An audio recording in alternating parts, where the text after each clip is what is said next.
On parade and marching in the changes, 7th Parachute Regiment RHA is undergoing a transformation to meet the needs of the Army of the future.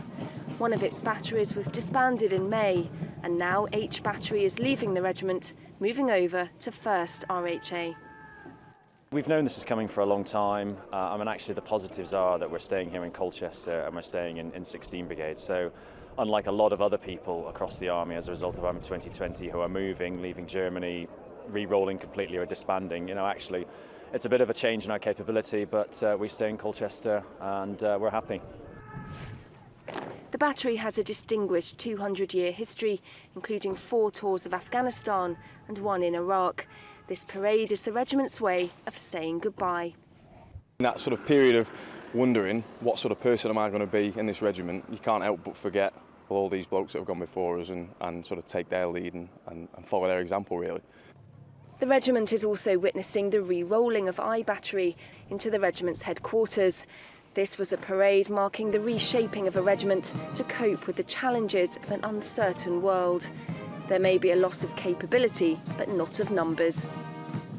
We were slightly undermanned before Army 2020 came along, so the manpower we had before that came is what we've got now, so nobody is actually leaving the regiment. And the regiment watched as the 2 battery flags were lowered. H Battery's flag was handed to the regimental colonel.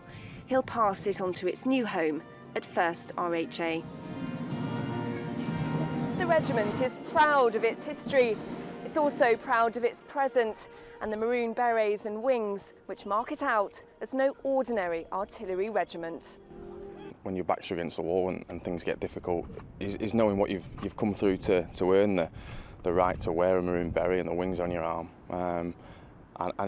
If speaking to the blokes and knowing how they all think about it, is that sort of that attitude of doesn't matter how hard things will be, we can always get through it. An ethos resolutely displayed by Bombardier Ben Parkinson. He belonged to the regiment when he was seriously injured in Afghanistan in 2006. He led the troop of veterans as the regiment marched off the square. Charlotte Cross, Forces News, Colchester.